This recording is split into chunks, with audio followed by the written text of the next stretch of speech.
Assalamualaikum warahmatullahi wabarakatuh. Bismillah, alhamdulillah, wassalatu wassalamu ala sayyidina Muhammad ibni Abdillah wa ala alihi wa sahbihi wa mawalah, amma ba'du. Alhamdulillah birahmatillah, bertemu lagi dengan Pak Ubay dengan materi pendidikan agama Islam. Mudah-mudahan semuanya tetap diberikan kesehatan oleh Allah Subhanahu wa taala, khususnya kelas 12 MM1. Anak-anakku kelas 12 MM1, pada kesempatan ini Pak Ubay akan menjelaskan tentang iman kepada hari akhir.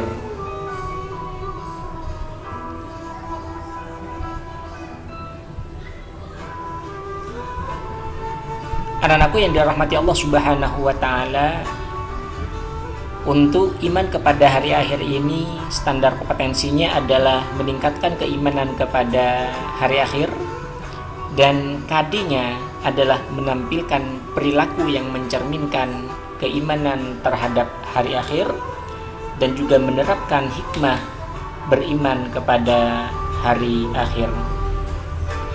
Anak-anakku yang dirahmati Allah Subhanahu wa taala, ada beberapa hal yang akan Pak Ubay sampaikan. Di antaranya yang pertama ada pengertian iman kepada hari akhir, dalil nakli dan akli iman kepada hari akhir, dan yang berikutnya tanda-tanda penghayatan terhadap fungsi iman kepada hari akhir dalam perilaku sehari-hari.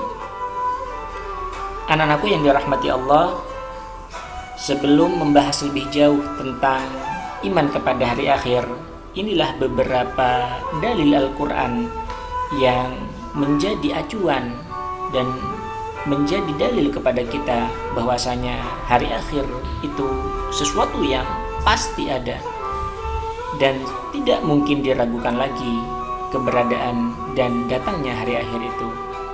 Oleh karena itu, marilah kita semuanya bersama-sama membaca. A'udzubillahi minasyaitonirrajim. Bismillahirrahmanirrahim. Alif lam mim. Dzalikal kitabu la raiba fihi hudan lil muttaqin alladzina yu'minuna bil ghaibi wa yuqimuna as-salata wa mimma razaqnahum yunfiqun walladzina yu'minuna bima unzila ilaika wa ma unzila min qablik wabil akhirati hum yuqinun. Ini dalam Al-Quran surah Al-Baqarah ayat 1 sampai dengan 4. Ada juga di dalam Al-Quran surah Az-Zalzalah ayat 6 sampai 8 yang berbunyi, yauma idzi yasdurun nasu ashtatan liyuraw a'malahum faman ya'mal mithqala dzarratin khairan yarah wa man ya'mal mithqala dzarratin syarran yarah. Di dalam Al-Quran surah Al-Mu'minun juga Allah sebutkan, hatta idza jaa ahadahumul mautu qala rabbi irji'un la'alli a'malu salihan fima taraktu kalla innaha kalimatun huwa qailuha wa min waraihim barzakhun ila yaumi yub'atsun. Anak-anakku yang dirahmati Allah Subhanahu wa taala, yang perlu kita ketahui bersama bahwasanya hari kiamat ini sebagai hari pembalasan hakiki. Dari penjelasan yang disampaikan Allah di dalam Al-Quran surah Al-Baqarah, surah Az-Zalzalah, dan beberapa surah yang lain, menjadi bukti kepada kita semua hari kiamat pasti ada dan tidak diragukan lagi.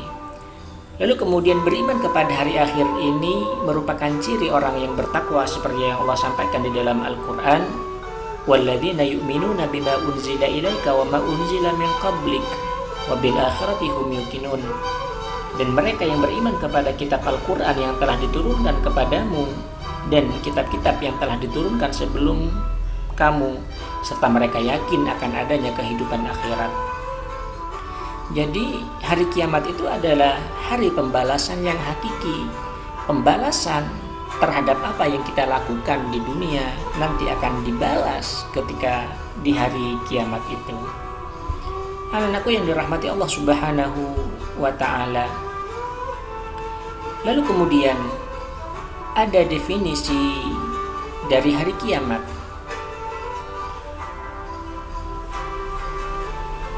Dan berikutnya ada pembagian hari kiamat.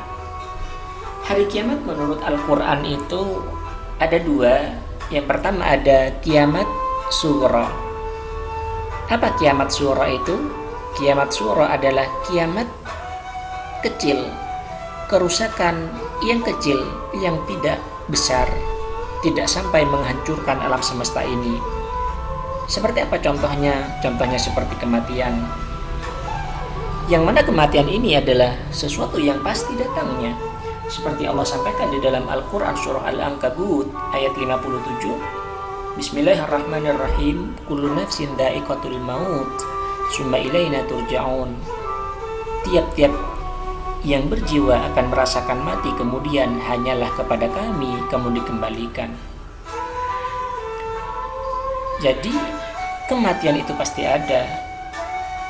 Dan kuburan atau alam barzah merupakan alam lanjutan tempat hidup manusia setelah mati sampai mereka dibangkitkan dari alam kubur. Jadi alam kubur itu merupakan tempat transit sebelum kita dibangkitkan oleh Allah dan dimasukkan apakah ke surga atau na'udzubillah ke neraka. Anak-anakku yang dirahmati Allah Subhanahu wa ta'ala. Lalu kemudian berikutnya ada kiamat kubro. Apa kiamat kubro itu? Kiamat kubro adalah kiamat atau merupakan tanda kehidupan di dunia ini akan berakhir, yang mana akan diawali dengan ditiupnya sangkakala pertama kali oleh malaikat Israfil, yang disusul dengan hancurnya alam semesta ini.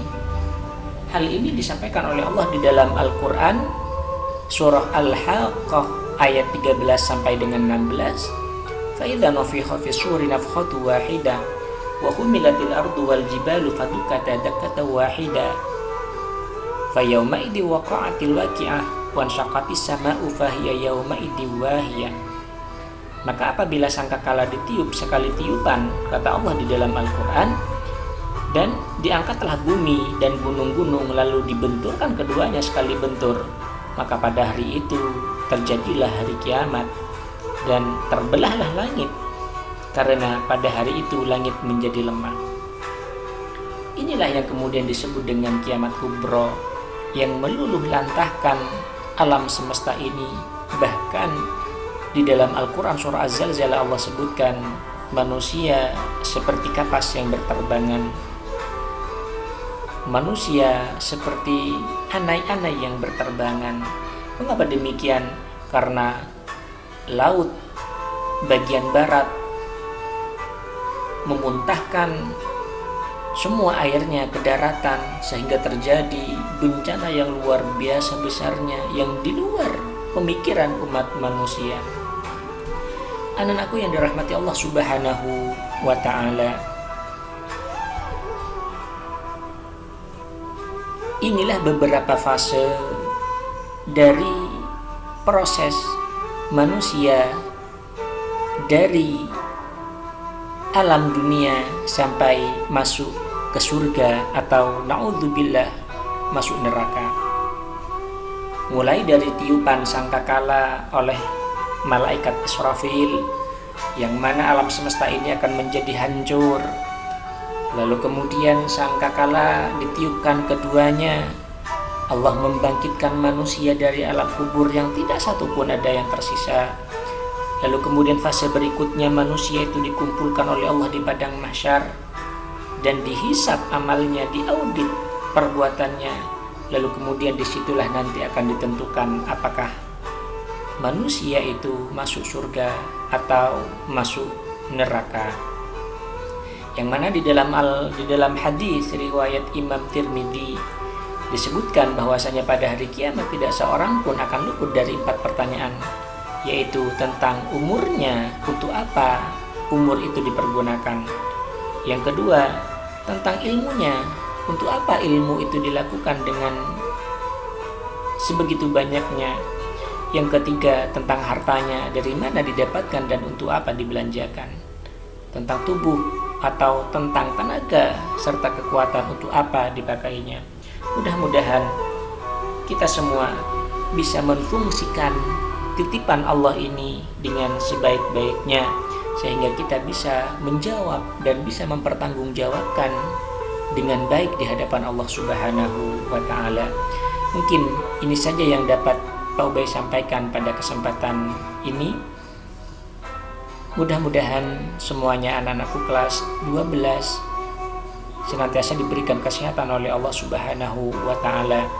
Dan mohon PowerPoint-nya ini dicatat, namun insya Allah semuanya akan mendapatkan buku portofolio dari sekolah tentang pendidikan agama Islam, yang di dalamnya ada tentang berpikir kritis, tentang iman kepada hari kiamat. Dan harapan Pak Ubay semuanya tetap aktif mengikuti kegiatan pembelajaran daring, juga tidak terlambat mengisi absen yang sudah disediakan oleh Bapak Ibu Guru, dan juga mengerjakan tugas-tugas yang disampaikan oleh Bapak Ibu Guru. Terima kasih. Kurang lebihnya mohon maaf yang sebesar-besarnya. Hadanallahu wa iyyakum ajma'in ala siratikal mustaqim. Assalamualaikum warahmatullahi wabarakatuh.